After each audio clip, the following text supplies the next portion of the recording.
Vamos à controvérsia ariana.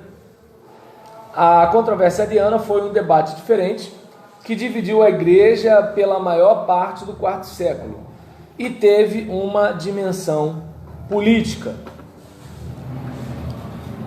A gente observa aqui no arianismo, né, que página 127, nenhuma das igrejas antitrinitárias que vimos até agora ganhou apoio tão volumoso na igreja quanto o arianismo conseguiu em seu auge. E mesmo hoje existem vários grupos, como as Testemunhas de Jeová, que promulgam essencialmente uma versão moderna do arianismo. Deixa eu ver.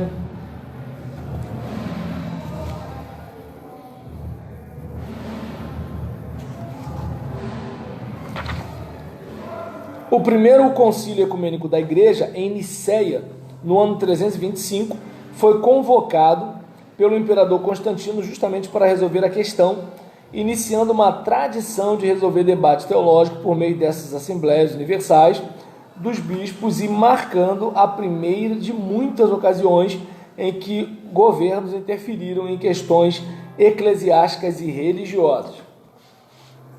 Então, vamos pegar aqui o Edito de Milão.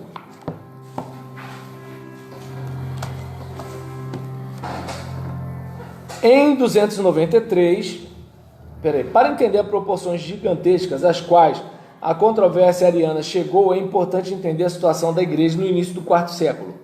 Como mencionamos no primeiro capítulo desta unidade, entre 302 e 313 houve uma perseguição generalizada de cristãos por todo o império, iniciada pelo imperador Diocleciano. Em 293, ele instituiu uma nova maneira pela qual o Império Romano poderia ser administrado, a tetrarquia, dividindo o império em 4 aspectos, e apontou 3 outros homens para serem co-imperadores com ele, Galério Maximiano e Constâncio. Por algum tempo esse sistema funcionou, mas conflitos surgiram quando o grande Diocleciano Galério e Diocleciano se aposentaram e os filhos de Constâncio e Maximiano desejaram se tornar imperadores. A história da guerra civil que sucedeu desta proliferação de imperadores é longa e complicada e podemos saltar a sua conclusão.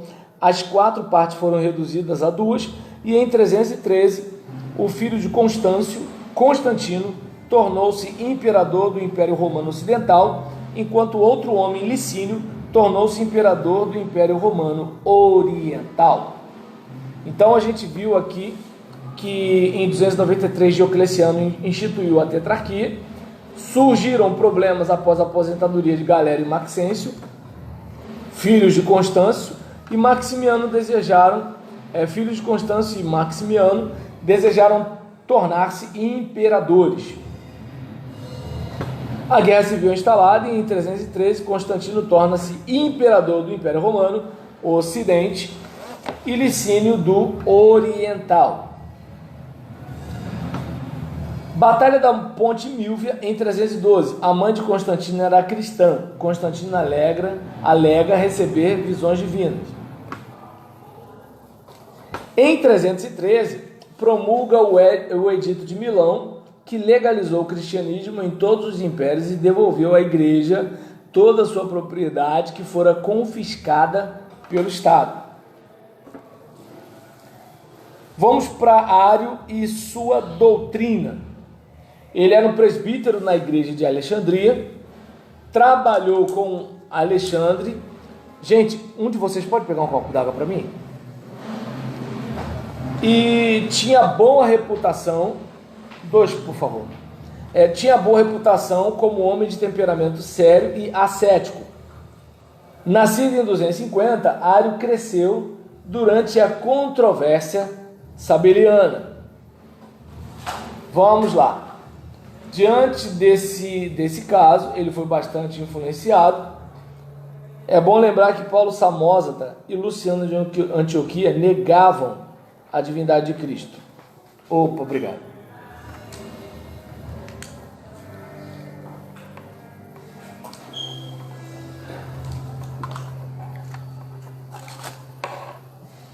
E aí, Ario tornou-se o maior proponente dessa ideia. Somente o Pai era divino, o Filho era uma criatura e o Espírito Santo apenas um nome para o poder de Deus.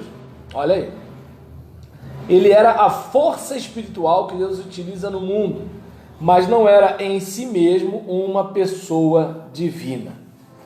Aí basta você olhar a questão de algumas religiões falar que Jesus ele é a principal criação de Deus, ou de dizer que o Espírito Santo é força ativa. Aí você vê que nada é novo, né? Então, aos olhos de Ario, a doutrina da Trindade era apenas uma versão mal disfarçada do sabelianismo. Em 318, Ario tornou públicas suas ideias, acusando o bispo de Alexandria de sabelianismo. Então a gente olha para cá e observa que Ario começa a difundir a mensagem dele. Desculpa, gente, não sei como nem porquê, mas me bateu um sono. E olha que eu nem cheguei a almoçar aquele pratão não, né? Porque eu fui ao médico, depois fui resolver um negócio e comprei um churrasquinho de linguiça. E tava com pimenta, hein? A linguiça era mineira. Mas eu não sei porquê o sono veio. E aqui voltando para cá, em 318, Ario deixou suas ideias públicas. A igreja se dividiu em duas facções, uma liderada por Alexandre e um de seus presbíteros, que era Atanásio, e outra por Ario. E essa divisão se espalhou por outras cidades, até que aconteceu o concílio de Nicéia, convocado por Constantino. Aí observa a cena, né? Imagina que de repente houvesse uma única igreja no Brasil, e nessa única igreja no Brasil a gente tivesse várias facções, digamos assim, como aqui, e aí essas facções seriam pessoas como pentecostais, históricos tradicionais e neopentecostais. Vamos resolver isso, a gente debate para ver quem está com a razão. A gente não conseguiu chegar a lugar nenhum, chama o Bolsonaro, entende? Então uma coisa assim, a gente levou para o aspecto político uma situação que era teológica. Aí Constantino convoca o concílio. Em 20 de maio, de 20 de maio a 19 de junho, o concílio discutiu uma série de tópicos: celebração da Páscoa, como deveria ser o aceite dos desviados, mas o principal tema foi a questão ariana. A celebração da Páscoa tem a ver com o seguinte: você tinha a comemoração da Páscoa à luz da orientação judaica, mas aí vamos sair disso daí e fazer numa data de domingo, é mais jogo, é melhor, né? E aí esse voto prevaleceu. Quanto a aceitar os desviados, é o seguinte: na época da perseguição, os caras, Jesus, que isso, imagina, eu sou devoto do Rei Leão, eu sigo os ursinhos Gummy, Jesus, eu tô fora, certo? E o que acontece? Esqueci, na idade de vocês, Rei Leão e ursinhos Gummy não existia, né? Esqueci, tem internet, rapaz. Ontem meu filho estava assistindo. Então ele é falso jovem, né? Então tá bom. Então. E aí o que acontece?